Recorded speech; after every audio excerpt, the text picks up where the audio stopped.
Não sei se você conhece um poema da Adélia Prado que chama Com Licença Poética, né? Vou pedir licença para ler aqui. Que lindo. Quando nasci, um anjo esbelto, desses que tocam trombeta, anunciou: vai carregar bandeira. Cargo muito pesado para a mulher, esta espécie ainda envergonhada. Aceito os subterfúgios que me cabem sem precisar mentir. Não sou feia que não possa casar. Acho o Rio de Janeiro uma beleza e ora sim, ora não. Creio em parto sem dor. Mas o que sinto, escrevo. Cumpro a sina, inauguro linhagens, fundo reinos. Dor não é amargura, minha tristeza não tem pedigree. Já minha vontade de alegria, sua raiz vai ao meu 1000 avô. Vai ser coxo na vida é maldição para homem. Mulher é desdobrável. Eu sou. Emocionou. Muito. Lindo, né? Adélia Prado, gigantesca, espetacular Adélia Prado, que eu lembro no certo Ministro da Cultura uma vez, não sabia quem era ela, não nunca foi só tinha Ministro ouvido da Cultura, falar. não, tem um governador também. E o governador também, é verdade, né? Não tinha noção de quem era. Maria Silvia, mineira. Você é uma das mulheres que chegaram mais longe no Brasil, um dos brasileiros que chegaram mais longe, a verdade é essa, mas é mulher e também isso não é tão corriqueiro assim. Que diferença fez ou faz ou nunca fez ser mulher nessa sua trajetória aqui? Mulher é desdobrável, eu sou. Como é que você vê isso? Gente, primeiro, prazer enorme estar aqui. Fica parecendo que eu fiz doce para vir aqui. Mas a primeira vez que eu fui convidada, eu aceitei logo assim, de pronto. Verdade. É um prazer muito grande estar aqui com vocês, ser entrevistada. Adoro entrevistas. Venho de uma família de jornalistas. Meu avô e meu bisavô foram donos de jornais. Eu fui casada com um editor de jornal, Se me permite um parênteses, né? Eu devo fazer isso. Um dos maiores da nossa profissão, Rodolfo Fernandes, morreu em 2011. Né? Quando eu fui trabalhar nas Olimpíadas. Um gênio absoluto da raça no trabalho dele. Principalmente uma pessoa muito especial. Sim. Uma pessoa grandiosa. Filho de jornalista. Sim. Sobrinho de Miguel Fernandes. Né? Então, e ele próprio um grande jornalista. Sempre tive muito esse instinto jornalístico e gosto muito da palavra, da escrita, gosto de escrever. Tem um livro, né, que eu escrevi numa quarentena e na saída do BNDES. Então é um prazer grande estar aqui. Eu vou ser muito franca, eu nunca, assim, essa coisa da mulher na minha geração nunca foi como é hoje. Eu tenho filhos gêmeos, Catarina e Olavo. Então tenho 28 anos e eu me defrontei muito com a questão homem e mulher criando filhos, um menino e uma menina, ao mesmo tempo, né? Uhum. Numa sociedade que é ainda muito, assim, como vou dizer, trata de forma muito diferente. Meus filhos têm 28 anos, quando eles tinham 3 anos no colégio maternal, as meninas faziam balé e os meninos faziam capoeira. Isso há 25 anos atrás. Minha filha não queria fazer balé, ela queria fazer capoeira. Eu tive que ir ao colégio e falar, minha filha quer fazer capoeira, ela não quer fazer balé. E se tiver um menino que queira fazer balé? Então, assim, como a gente reproduz essas... Sim. Ao criar os filhos, a gente se dá conta disso, né? Eu sou a única mulher de 3 irmãos, homens, sou a mais velha. Então, sempre fui muito, assim, excluída dentro da minha família, que era uma família muito tradicional. Você e mais 3 homens. Eu sou a mais velha e 3 homens. Que eles, então, tinham o seu mundo, eu sempre fui isolada, eu sempre gostei muito de ler e tudo, e enfim, e sempre fui meio uma ave rara na minha vida, sempre cercada de homens, mas era uma coisa que eu não achava aquilo estranho, porque era a realidade que eu vivia. Levou muito tempo para eu começar a notar realmente que tinha uma coisa muito errada, né, de ser a única mulher nessas situações, em que eu muito cedo assumi posto de comando por coisas da vida. Eu falo que eu sou um péssimo exemplo de planejamento de carreira, porque meu planejamento de vida era ser pesquisadora e professora. Para isso eu fiz um mestrado, um doutorado, e comecei um pós-doutorado em economia e matemática no INPA, e acabei indo trabalhar no governo Collor, e minha vida foi por caminhos nunca pensados entre o setor privado e o setor público. Eu acho que ser mulher fez muita diferença em muitos momentos. Para mencionar um, na CSN. Primeiro, se a gente olha para trás...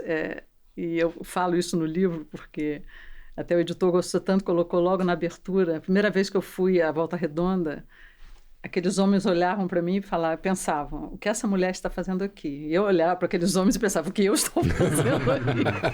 Porque não tinha mulher. Era assim, menos de 0,5% dos funcionários, que eram quase 10 mil, eram mulheres, como secretárias e tudo. Mas ser mulher naquele momento, acho que ajudou, e talvez tenha sido essa a intuição do Benjamin ao me chamar grávida de gêmeos. Gente, isso... Você estava grávida quando você foi? 4 meses de gravidez eu fui para a CSN. Tá. É uma coisa, até hoje em dia seria, digamos assim, não inusitada. É, exatamente. Né? É. Ser presidente de uma siderúrgica já era inusitado. Grávida de gêmeos, então era... Mas ser mulher naquele momento, eu acho que quebrou muito aquela coisa dura que tinha da siderúrgica, traumatizada, com invasão, com privatização, com tantas coisas que a companhia tinha passado. E ela precisava fazer um grande turnaround, mas precisava de um olhar que tomasse mais conta. Eu acho que eu fiz muito isso. Eu fazia muita execução, mas olhava muito as pessoas, o lado pessoal. Eu fiz um concurso de moda para escolher um novo uniforme para a usina, que foi um case, que eu não imaginava ser um case. Eu fiz por intuição, achava que os funcionários, assim, era um uniforme velho, cinzento, baixa autoestima. A gente precisa melhorar esse ambiente aqui da usina. As pessoas vêm trabalhar mal barbadas, não tão penteadas. Era uma coisa assim pesada, realmente. E esse concurso de uniforme foi a Glorinha Calil que coordenou, virou um grande case. Mudou o astral da usina. E quando eu tive a ideia, todo mundo falou: você quer o quê? Botar rendinha nos uniformes? Que é gozando. Então, eu convivi com muito estranhamento na minha vida executiva, sabe? Mas eu tenho uma coisa, assim, eu nunca quis ser homem. Mesmo sendo uma única mulher no meio dos homens, eu me julgo muito feminina. E talvez tenha me ajudado muito, porque eu desconcertava muitos homens em grande medida. Vou contar só um pequeno episódio para poder... por favor. Só para não ficar falando muito. Uma vez eu estava numa negociação com um vetusto siderúrgico europeu, aquelas siderúrgicas antigas. A gente estava buscando uma associação, uma coisa, uma parceria, e eu cheguei numa reunião, sempre gostei muito de usar stickers nos cadernos, eu sou famosa pelos meus caderninhos, que eu anoto tudo. E naquela época eu estava no auge das meninas superpoderosas e eu tinha um caderninho das meninas superpoderosas, rosinha, cheio de coraçãozinho. Aí eu sentei à mesa, botei o caderno, aí estava o presidente da siderúrgica ao meu lado, virou para mim em inglês e falou assim: achei que isso aqui ia ser uma reunião séria. Assim. Porque é para já, né? Botar no lugar. Aí eu falei: você não faz ideia de quão sério isso daqui vai ser. Aí o cara ficou e acabou a brincadeira e vamos embora. Mas então eu nunca me rendi muito, tem que usar o terno preto, fazer a coisa. Então eu era um estranho no ninho, mas eu, assim, buscava tirar disso uma vantagem, sabe? Usar isso em meu benefício. Eu estou curioso sobre uma percepção sua, uma percepção contrária. A sua percepção dos homens. Porque você exerceu o cargo de comando durante a vida toda, ou quase toda a sua vida adulta, e desde muito cedo, né? Qual a sua percepção dos homens ao longo desse tempo? Ser comandado por uma mulher nos anos 90, quando da privatização da CSN, e ser comandado por uma mulher hoje, na Secretaria no Rio de Janeiro, os homens dos anos... Os teus comandados... E a palavra é essa, comandados. Né? Nos anos 90, eram diferentes dos teus comandados do século XXI, na segunda década do século XXI? Vocês estão mais acostumados? Essa é uma boa pergunta. Lembrando, eles aprenderam alguma coisa, esqueceram alguma coisa? E eu estou te perguntando o seguinte, porque nós temos uma experiência comum. Eu trabalho há 12 anos como advogado do Sr. Benjamin Steinbrück, não é segredo para ninguém. E eu sei como ele é. Né? Com as qualidades que ele tem. É um homem forte, né? E obviamente quem trabalha para ele está acostumado com esse homem forte, né? E aí aparece uma mulher. Na verdade, ele que foi atrás de mim. Sim, mas não tem eu não conhecia ele. Mas não tem a dúvida. Não, eu fiquei grávida durante a nossa conversa, uma coisa muito doida. Eu era secretária de Fazenda ainda, ele me procurou lá na Secretaria de Fazenda, porque... Alcides Stapes tinha me recomendado para ele, que eu tinha tido uma negociação com a Febraban. E aí ele falou: olha, aquela secretária de Fazenda, ela é boa de negociação. Não, o Sr. Benjamin Gestão é famoso... César Maia, né? Gestão César Maia. O Sr. Benjamin é famoso por ter levado a Vitória, filha dele, quando era pequena, às reuniões. Eu conheci a Vitória pequenininha. Levava o mundo afora. Levava para a reunião. Mas vamos voltar tipo, conhecer o mundo, assim. Ela ia garotinha nas reuniões. Conhecer o mundo, conhecer as reuniões. Neném nas reuniões, as reuniões duras lá. Tá. Eu nunca pensei sobre isso, sabia? Talvez até seja mais difícil hoje em dia, né? Porque tem tanta essa coisa toda do identitarismo e não sei, talvez tenha mexido um pouco a cabeça das pessoas. Eu talvez ache até os homens hoje em dia mais inseguros em relação a algumas questões, né? Porque é tanta cobrança, o mundo está todo meio fora de balanço.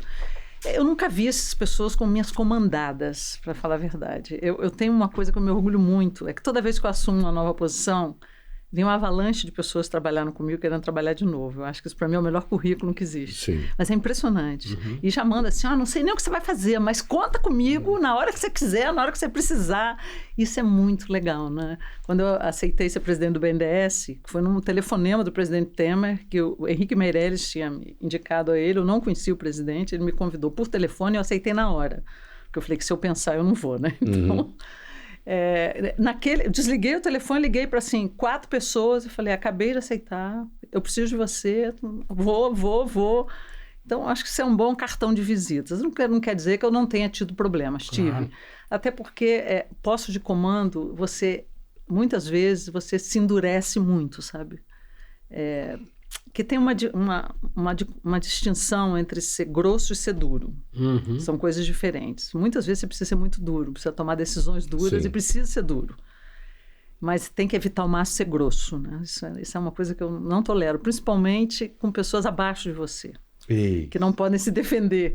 Né? Que você é grosso com alguém que é do seu mesmo nível, você vai receber Mas eu tive pessoas, e aí é importante você trabalhar com pessoas que não te digam sim. Eu tive pelo menos 2 vezes na minha vida pessoas que me disseram, Maria Silvia, as pessoas estão com medo de você. As pessoas não estão te falando as coisas, porque você está sendo dura demais. Que é uma coisa que você não pensa, porque as situações de estresse são tão grandes. Eu vivi isso pelo menos 2 vezes na minha vida, situações de muito estresse. Nas Olimpíadas, eu fui para as Olimpíadas, o Rodolfo morreu 20 dias depois. Sim. Então, eu já fui muito... Uma situação pessoal, depois de 2 anos daquela doença, e aquilo é uma loucura. Né? Aquilo é uma loucura. A Olimpíada é uma loucura. Eu tive muitas situações de estresse, e na CSN também. E nesses 2 momentos eu tive pessoas que falaram, que me alertaram, sabe? Isso foi super importante, para você dar aquela desmontada e, calma, peraí, vamos tirar 2 dias. Então, não sei se foi mais difícil ou mais fácil, porque o ser humano é o ser humano. Eu sempre trabalhei com muitas mulheres e muitos homens. Eu sempre trabalhei com grupos muito diversos, de uma forma intuitiva. O César Maia, que foi um excelente chefe, um excelente líder da prefeitura, eu aprendi muito com ele. Ele me falava assim, Maria Silvia, você tem um enorme talento com as pessoas. Você sabe escolher bem as pessoas com que você trabalha. E procure sempre escolher pessoas que saibam mais do que você, porque vão te completar. E eu sempre busquei isso, porque isso é impossível, né? Então, o cara mais jovem, a pessoa mais velha, mais ousado, sempre muito preocupado em trabalhar com um excelente jurídico, uma excelente auditoria, um excelente controle. Eu falo que eu sempre gostei de ser ousada, mas não aventureira. Vamos fazer o negócio. Então, acho que não sinto mais fácil ou mais difícil. Talvez um pouco mais difícil hoje em dia pela conjuntura que a gente vive. Eu só tenho mais 181 perguntas, mas fica à vontade. Não, continua. Então vou continuar. Público e privado. Você tem uma experiência única de comandar estruturas importantes, organizações importantes no público e no privado. Eu tenho uma série de perguntas sobre o BNDES, que eu acho que o BNDES é um ente fundamental para a história do Brasil, para a industrialização brasileira e, ao mesmo tempo, responsável pelo atraso do nosso mercado de capitais em alguns momentos. Sim. Mas depois eu vou para isso.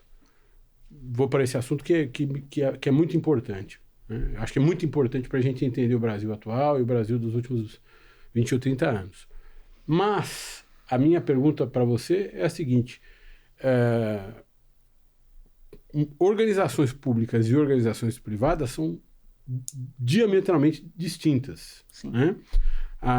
Querer impor um ritmo muito forte, muito acelerado dentro de governo, dentro de ente público, pelo menos é o que eu ouço de quem teve nos 2 lados, é uma receita de desastre. Enquanto que do outro lado, na empresa privada, você tem uma dinâmica maior e, ao mesmo tempo, a possibilidade de cobrar eficiência a todo tempo. Nós estamos passando no Brasil hoje por uma reforma da administração pública, talvez até profunda, conduzida pela ministra Esther Dweck. Mas pouco discutida e pouco debatida. Aliás, a ministra Esther Dweck poderia e deveria vir aqui no Reconversa para falar sobre esse assunto.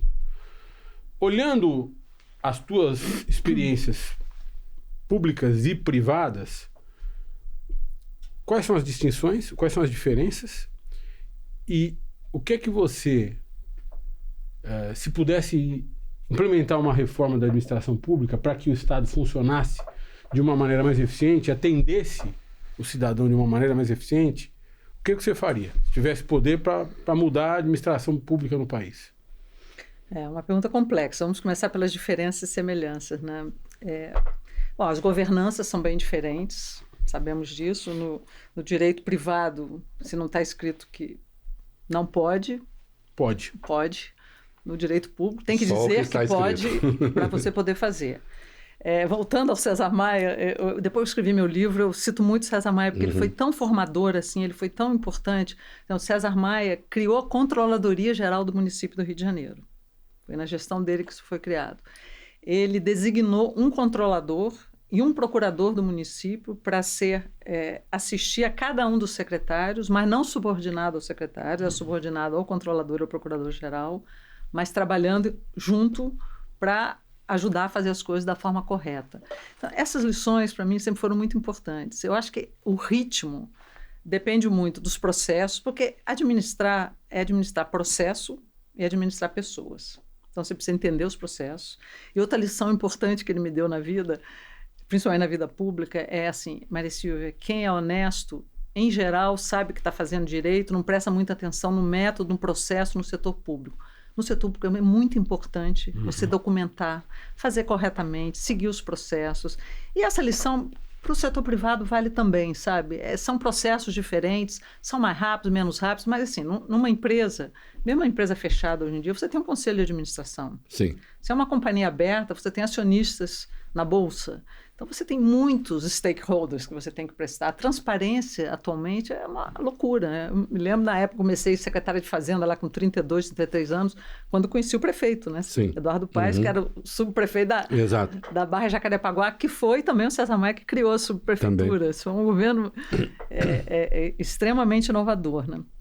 Então, você criar essa governança correta e ter sempre com você, foi uma coisa que eu me preocupei muito quando eu fui para o BNDES, jurídico, controladoria, para fazer as coisas direito. E principalmente não é aquele jurídico, aquele auditor que te diz não pode, é como pode, como que você vai fazer direito. E eu tive cases incríveis, porque a palavra impossível é uma palavra que me motiva muito, adoro. Nas Olimpíadas foi engraçado porque uma pessoa da Prefeitura do Rio que foi trabalhar no meu time e, assim, 2, 3 meses, é um arquiteto, eu gosto demais dele, foi um grande parceiro nas Olimpíadas, e a gente naquelas discussões sobre como é que vão ser as venues e isso, e coisas enormes, e a gente tentando ali, aí alguém lá do Comitê Olímpico falou assim, não, mas isso que você está querendo é impossível. E essa pessoa que trabalhava comigo falou assim, nossa, falou a palavra errada. Pronto, agora... Falou a palavra errada, agora vai acontecer. Ela vai querer fazer. Então, para alguém que não quer saber do impossível, quer saber do impossível, é muito importante você ter ground, né? Ter, assim, jurídico, controladoria. A maioria dos CEOs, das pessoas na gestão, não gosta. Acha que está te prendendo, é chato, a auditoria é chata. Eu penso exatamente o contrário.